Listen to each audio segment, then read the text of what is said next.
السلام عليكم ورحمة الله وبركاته. أهلا بيكم في قناة دروس كمبيوتر. الفيديو ده هو أول درس من مجموعة دروس هشرح فيها منهج الكمبيوتر الخاص بالصف الثالث الإعدادي أو ميدل 3، منهج المدارس اللغات. قبل ما أبدأ معاكم لازم تعرفوا نقطة مهمة جدا، وهي إن منهج الكمبيوتر الخاص بميدل 3 هو بيتكلم عن توبيك او موضوع واحد، والموضوع دوت بيتقسم شرحه على 2 سيمسترز او الفصلين الدراسيين، فبتاخدوا جزء من المنهج في الترم الاول وبيكمل معاكم في الترم الثاني. بمعنى ان المنهج مش منفصل زي بعض السنين اللي انتوا بتدرسوا فيها الكمبيوتر، لا هو منهج متصل بيتكلم عن موضوع واحد اللي هو موضوع البروجرامينج.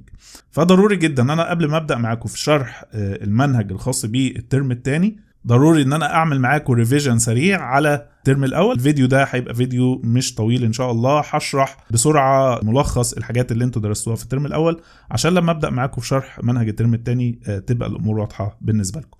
احنا في بدايه الترم الاول درسنا مع بعض كونسبت كده اسمه البروبلم سولفينج. ده واحد من اهم الكونسبتس اللي بتتشرح في البروجرامينج. اي حد بيدرس بروجرامينج لازم يدرس حاجه اسمها البروبلم سولفينج، لان ده عباره عن سيستماتيك ميثودز كده بيعلمك ازاي تفكر وازاي تخطط لاي ابلكيشن انت عايز تبنيه.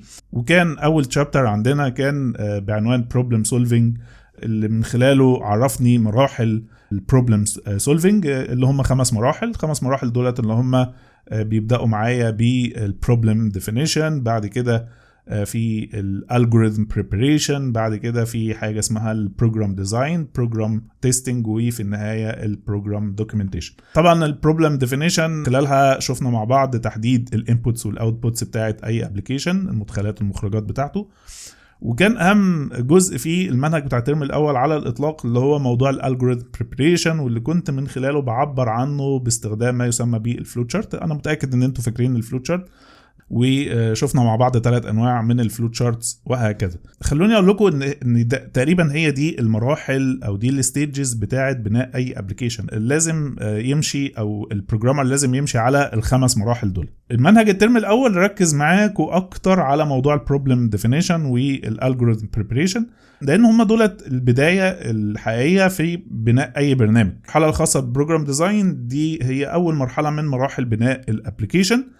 طبعا اثناء مرحله البروجرام ديزاين لازم يبقى فيه الموضوع البروجرام تيستنج، وفي النهايه بقى اخر خطوه الدوكيومنتيشن ان انا بوثق كل اللي انا عملته. المنهج الاول زي ما اتفقنا هو كان مركز قوي على موضوع البروبلم ديفينيشن والبريباريشن، وشرح جزء من الديزاين. طيب اتفقنا مع بعض البروجرام ديزاين هي يعني ان جنرال هي المرحله اللي انا ببني فيها البرنامج. طيب لازم تبقوا عارفين حاجه مهمه جدا، ان اي برنامج في الدنيا سواء زي ما اتفقنا ديسكتوب ابلكيشن او ويب ابلكيشن او حتى موبايل ابلكيشن، هو في الاخر عباره عن 2 كومبوننتس. اول كومبوننت او المكون الاول من اي ابلكيشن في الدنيا هو الديزاين، وده اتعلمتوه برضو في الترم الاول تحديدا في تشابتر 3 لما اتعرفتوا على ازاي تعملوا ديزاين للابلكيشن، وتعرفتوا على حاجه اسمها الكنترولز زي الباتون، زي الفورم، زي كومبو بوكس، زي الليست بوكس وهكذا. شفتوا من خلال الشابتر دوت ازاي تقدروا تعملوا ديزاين او تصميم للانترفيس الخاص بالابلكيشن. الكومبوننت الثاني او المكون الثاني من اي ابلكيشن في الدنيا هو الكودينج. فاي ابلكيشن بيبدا بديزاين ثم عمليه الكودينج، والكودينج بقى ده هو الكور. يعني ايه الكور؟ يعني ده يعتبر المين كومبوننت او اهم كومبوننت في اي ابلكيشن هو الكودينج. يعني انا اي حد يقدر يعمل ديزاين، واي حد يقدر يتعلم الديزاين ويعمل ديزاين لاي ابلكيشن، لكن اهم حاجه في اي ابلكيشن واللي بيميز ابلكيشن عن التاني هو الكودينج. خدوا بالكم بقى نقطه مهمه جدا، ان الترم الثاني هو مركز اكتر على الكودينج. فانت طول الترم الثاني هتلاقي ان الشرح كله مركز على اولا كونسبت معين، وازاي الكونسبت دوت تحققه من خلال الكودينج او كتابه اوامر برمجيه. تمام؟ فهو في الترم الاول خلاص اداك هنت كده سريع عن موضوع الديزاين واهم الكنترولز اللي ممكن تستخدمها. في الترم الثاني هيركز اكتر على الكودينج اللي هي كتابه الاوامر البرمجيه. انا عشان اكتب كودينج محتاج اتعلم ما يسمى بالبروجرامينج لانجويج. البروجرامينج لانجويج او لغه البرمجه هي عباره عن لغه او سبيشال لانجويج معينه بتعلمها من خلالها بدي اوامر معينه للكمبيوتر، بقول له البرنامج بتاعي يعمل كده وما يعملش كده. طيب احنا عندنا لغات برمجه كتير في الوقت الحالي. واحده من لغات البرمجه المشهوره والشائعه، ودي هي المقرره عليكم في المنهج. لغه برمجه اسمها VB.NET، ودي برضو حاجه المفروض مش جديده عليكم. برضو كان عندكم في تشابتر 2 في الترم الاول كان اسمه Introduction to VB.NET. طيب انا دلوقتي عايز اكتب لغه البرمجه دي، عايز اكتب اكواد اعمل بيها برنامج، لان اي برنامج زي ما اتفقنا اهم حاجه بالنسبه له هي الاكواد. بكتبها فين؟ هل مثلا هفتح برنامج زي مايكروسوفت اوفيس وورد او برنامج اكسل او باوربوينت او اي برنامج من برامج مثلا بتاعت الاوفيس دي واكتب فيها الاكواد وتشتغل؟ لا، الاجابه لا.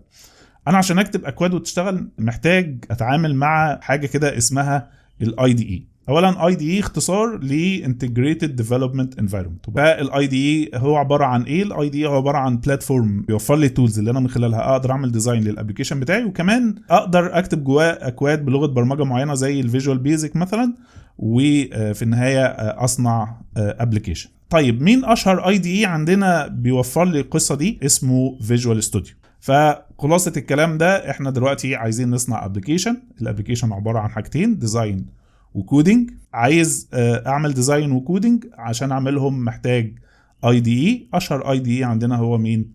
هو الفيجوال ستوديو. ده ملخص سريع جدا جدا اللي احنا اخدناه في الترم الاول.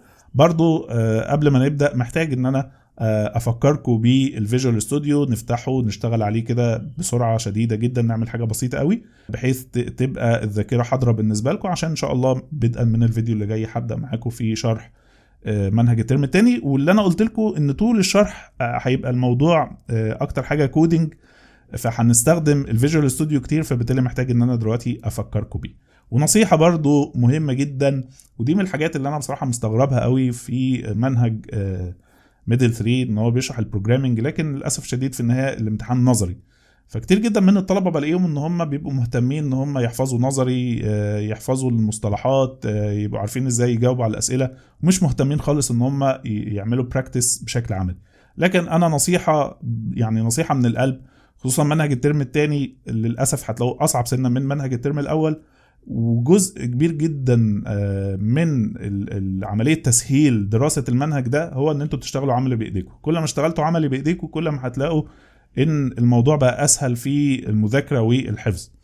فنصيحه، حاولوا ان انتوا تطبقوا بايديكم. تعالوا نشوف مع بعض كده ونتعرف ونفكر نفسنا بسرعه كده ببرنامج الفيجوال ستوديو. انا دلوقتي فتحت الكمبيوتر وفتحت الفيجوال ستوديو. على الشمال بلاقي فيه امر اسمه نيو بروجكت، بضغط عليه. على الشمال بختار البروجرامينج لانجويج اللي انا هستخدمها، فانا هختار فيجوال بيزك، وفي المنتصف كده هختار ويندوز فورمز ابلكيشن وهضغط على اوكي. طبعا اكيد انتوا فاكرين الشكل ده، لان الشكل ده المفروض انه اتشرح لكم في الترم الاول بالتفصيل. تشابتر 3 كان اكتر تشابتر بيركز على موضوع ازاي تتعاملوا مع الانترفيس او الواجهه بتاعه الفيجوال ستوديو. فدي المين انترفيس اللي بتقابلني اول ما بفتح البروجكت. بسرعه كده انا عندي حاجه اسمها الفورم ويندو. الفورم ويندو ده هو عباره عن الانترفيس الاساسي الخاص بالابلكيشن. ممكن طبعا اكبر الفورم ويندو ده. تمام. بعد كده انا محتاج اضيف عليه كنترولز، اضيف مثلا باتون او زرار ادوس عليه فينفذ لي امر معين. محتاج اضيف مثلا حاجه اسمها تكست بوكس، محتاج اضيف ليبل او هكذا. كل ده بلاقيه على الشمال في حاجه اسمها التول بوكس. التول بوكس مجرد ما بعدي كده بالماوس عليها بتفتح، وهتظهر حالا دلوقتي الكنترولز. مجرد ما ببعد وادوس في اي مكان تختفي او يختفي التول بوكس. لو عايز اظهره permanently او بشكل دائم بروح كده عنده بلاقي علامه دبوس، ادوس على علامه الدبوس كده ثبت. ممكن اجي كده على الحرف بتاعه واكبر واصغر التول بوكس زي ما انا عايز. تمام. طيب انا مثلا عندي في حاجه اسمها كومن كنترولز. تحت كومن كنترولز في باتون.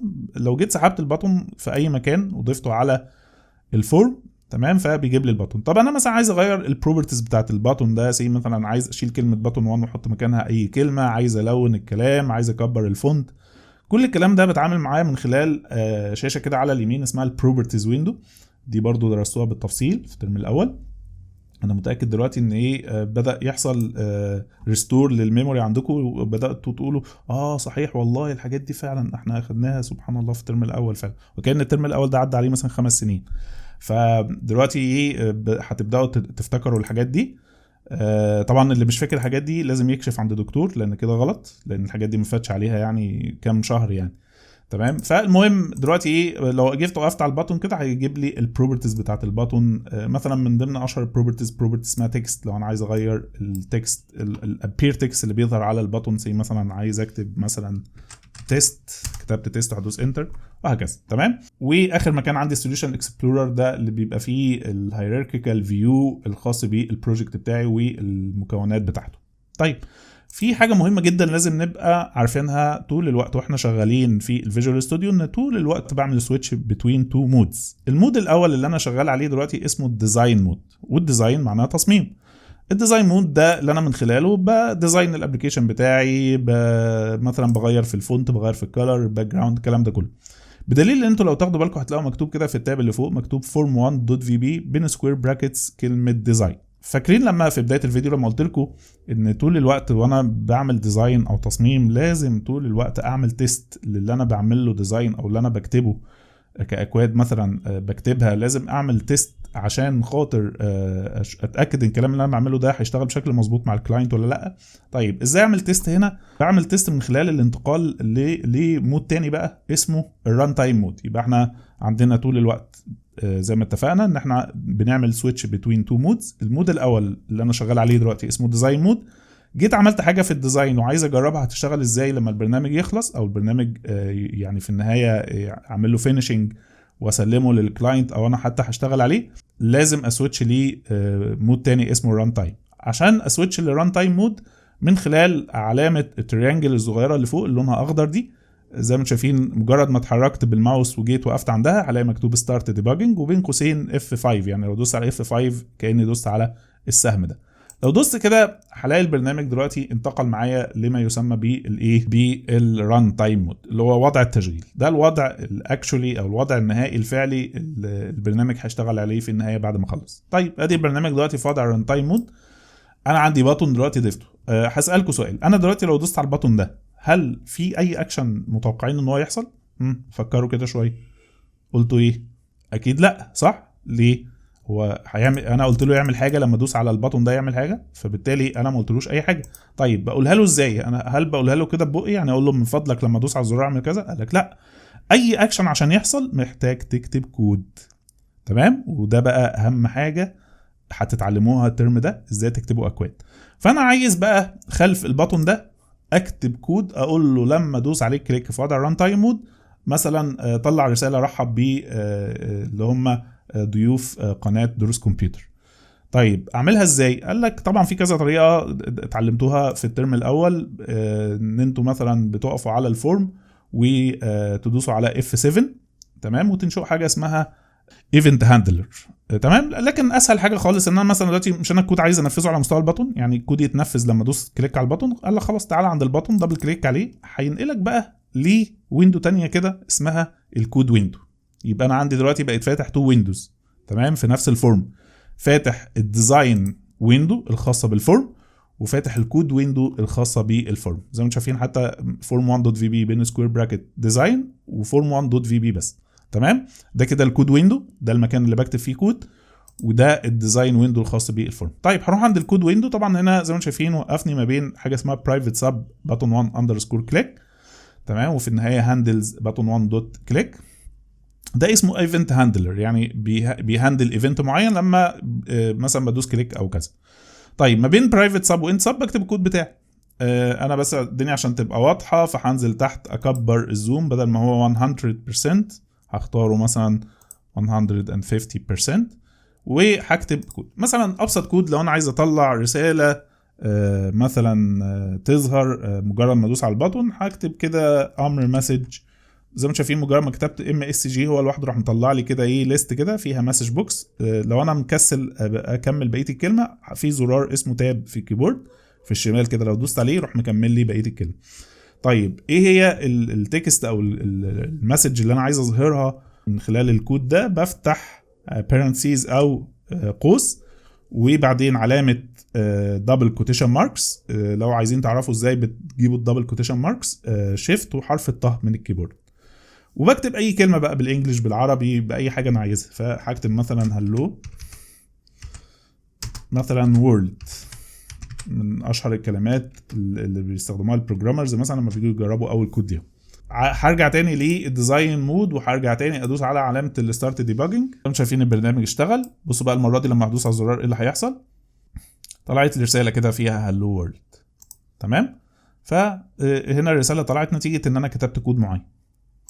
زي ما شايفين الموضوع ان شاء الله بسيط، ما فيهوش اي مشكله.